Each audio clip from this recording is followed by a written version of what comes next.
This week, we return to the far west as the far east descends into chaos.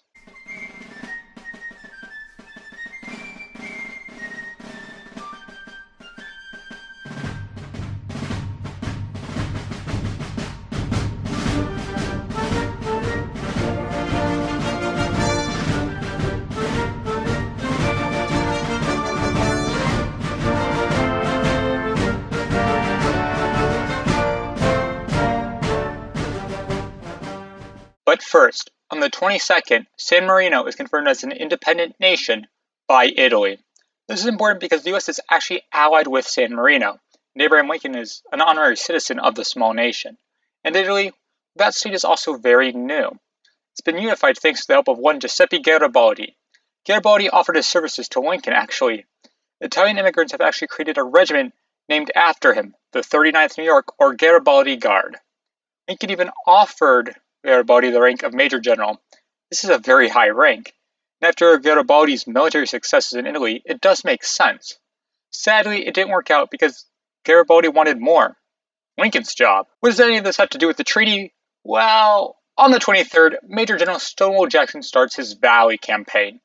You see, last week, the Peninsula campaign began by using up a majority of the Army of the Potomac, except the 5th Corps and the 1st Corps. But the 1st Corps is actually soon to be sent to the peninsula. The 5th Corps is west of D.C. and has been holding against General Jackson, but no major action has happened since the Romney expedition, and the Union perfectly retook all the territory lost, so maybe the 5th Corps should join up with McClellan. Jackson can't allow this, and begins a march to engage the 5th Corps under Major General Nathaniel P. Banks. They are set to meet just south of Winchester, at Kernstown, Virginia. As I said, the 5th Corps is under Major General Nathaniel P. Banks, but he isn't present at the moment, so command falls to Brigadier General James Shields. But he can't lead the forces, he is wounded. See, on the 22nd, there was some minor skirmishing, and Shields took some hits. So command rests in Colonel Nathan Kimball, who also personally leads the 1st Brigade. The 2nd Brigade is under Colonel Jeremiah C. Sullivan, the 3rd, Colonel Erastus B. Tyler. The cavalry is under Colonel Broodhead. The artillery is under Lieutenant Colonel Philip Daum. In total, the Union numbered 9,000 men. The Confederates are of course led by Major General Stonewall Jackson and number 4,200 men. The Stonewall Brigade is under Brigadier General Richard Garnett. Colonel Jesse Burke leads his brigade of Virginia Infantry and Artillery. Colonel Samuel Fukerson leads a pitifully small brigade of 2 regiments of Virginia Infantry and 1 grouping of artillery. There's also Colonel Turner Ashby, leads the 7th Virginia Cavalry and is also overall commander of the Virginia Battery. Before going to battle, Jackson has a belief that he is facing only 3,000 Union men. That's based on bad reports from Ashby, and Jackson has done no personal reconnaissance of the battlefield or the enemy force. Jackson comes up with a plan. He will feint on the right and strike hard on the left. He sends forth Ashby as a distraction on the right, sends Garnett, Fukerson to seize a nearby hill, currently controlled by Kimball, more importantly being used by Union artillery gunners. Fukerson's men advance, but artillery fire forces them back down the hill. Jackson decides to move Fukerson and Garnett even further to the west and sweep the entire Union right flank. In order to save his flank, Kimball sends Tyler to stop this maneuver. The Stonewall Brigade advances and soon sees a stone wall. They continue their advance and then soon see Tyler. Both sides try to rush to the stone wall, but the Confederates get there first. Though the size of the Union force opposing them is much greater than they had expected, why, 10,000 men must be under Tyler. Now, Tyler does something interesting. He forms a very close column and advances. The Confederates open volley after volley into the column, but can't seem to stop it. Jackson sends his reserves under Burke to stop the inventive assault. Before Burke can arrive, Garnett's men run out of ammunition and try to stop the unfamiliar formation. This leaves Fukerson's right flank open, and his men panic, running away. While routing, they meet Burke's men, who are infected with the fear. Jackson tries his best to rally his men to charge the enemy, give them the bayonet. But they don't listen. The battle ends in a victory for the Union. The Union suffers 118 dead, 450 wounded, and 22 captured. The Confederates lose 80 dead, 375 wounded, and 263 captured. It doesn't take long for news of the battle to get out. Word reaches Lincoln, and he's quite worried. McClellan and the main army isn't ready to defend D.C. He sends back Banks to the 5th Corps with a division. Another division is sent to Major General John C. Fremont's Mountain Department. He starts rethinking sending the entire First Corps to reinforce McClellan. Also on the 23rd, the siege of Fort Macon begins. So far, Brigadier General Ambrose Burnside has used his Coat Division to capture Carolina City, Moorhead, and Newport.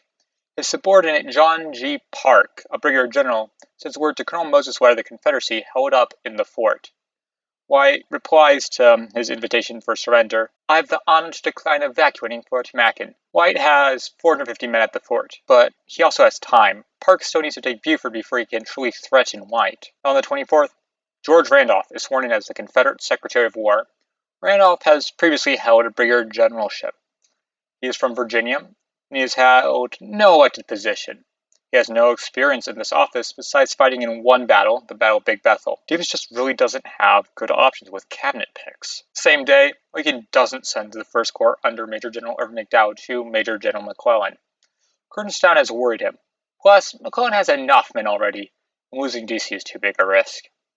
Jackson's campaign is a unique problem. The Union doesn't know his number, location, or intentions. He's unpredictable, and thus even greater threat. The next day, Parke takes Buford, but the railroads are burned. He needs to repair them before he can get his siege artillery in position. Thus, White has even more time, but he also lost something great: means of communication. And another problem he has: no one likes him. His men are demoralized, stranded, or just waiting for their imminent death. And on the 26th, we go back to the far west. This is the start of the Battle of Glorieta Pass. Last month was the Battle of Valverde, where the Union lost but still held the main fort. After Valverde, the Confederates moved away from the Union forces, hoping to take supplies in Albuquerque and Santa Fe, along with other cities and towns. The Union is led by Colonel John Slow of the 1st Colorado. Major John Shivington is his subordinate, with one detachment of the 1st Colorado, one of the 1st U.S. Cavalry, and one of the 3rd U.S. Cavalry. The Confederates are under Major Charles Pyron, so they have the 2nd and 5th Texas Mounted Rifles, along with 2 cannons. And on the 26th, Major Shivington, advancing with 415 men out of Slow, comes across 50 Confederate pickets. He captures the 50 men, sees the main Confederate force of 300. Shevington advances until, boom, the cannons open up, forcing the Union back. Shevington has to come up with a real plan now. He splits his forces into 2 and flanks the enemy. Pyron is caught in the middle. His men take significant fire. He has to retreat or risk defeat. He withdraws for 1.5 miles, forms up another defensive line. Shevington advances again and engages with Pyron. Wait, didn't Shevington split his forces into... Oh no, the other part comes in on his flanks. Pyron is messed up once again. He can't do it another time. He decides to withdraw even further, but this time his cannons cause a problem. The Confederates become disorganized and are split up because of how cumbersome they are. Shevington takes the opportunity and orders a charge. This charge breaks Pyron, and he is forced even further back, but Shevington doesn't pursue. He has no idea if other Confederate forces are nearby, so he waits for reinforcements, losing his chance for early victory. Neither side tries anything on the 27th, but both sides mass their forces and are ready for a fight on the 28th. But that's next week. Then there is Sickles. He has been hurt by Congress, his superiors, the loss of the Lincoln child. Wait, Lincoln, he's still a friend. Lincoln, please help Sickles. To vindicate at the head of this column of brave and loyal men the justice and fitness of your generous confidence. Lincoln can't do anything. The Senate is not beholden to him. He has spent a lot of political capital with the revocation of the Fugitive Slave Act, Legal Tender Act, Revenue Act, Confiscation Act, his general leadership, the confirmation of his picks. He's getting some of this capital back, but he's waiting to use it for something bigger. What could that be? Anyways, Sickles can't get what he wants from the president. That's where the week ends. Uncertainty. What is Stonewall Jackson doing? What will Randolph do? How will Glorieta Pass end? Military intelligence is not a precise science. Both sides can only guess with what will happen next. And likewise, we can only wait and see. Hello, it's the entire Civil War week by week team here. That is a weird motto to have. And I want a new outro. So, if you liked the video, please like it. If you want to see more, you should be seeing suggested videos right about now. And if you want to know what happens next week, please subscribe. And if you want to share history, give me suggestions in more easy way than YouTube comments, or want to tell me how wrong I am, please check out the channel's Discord.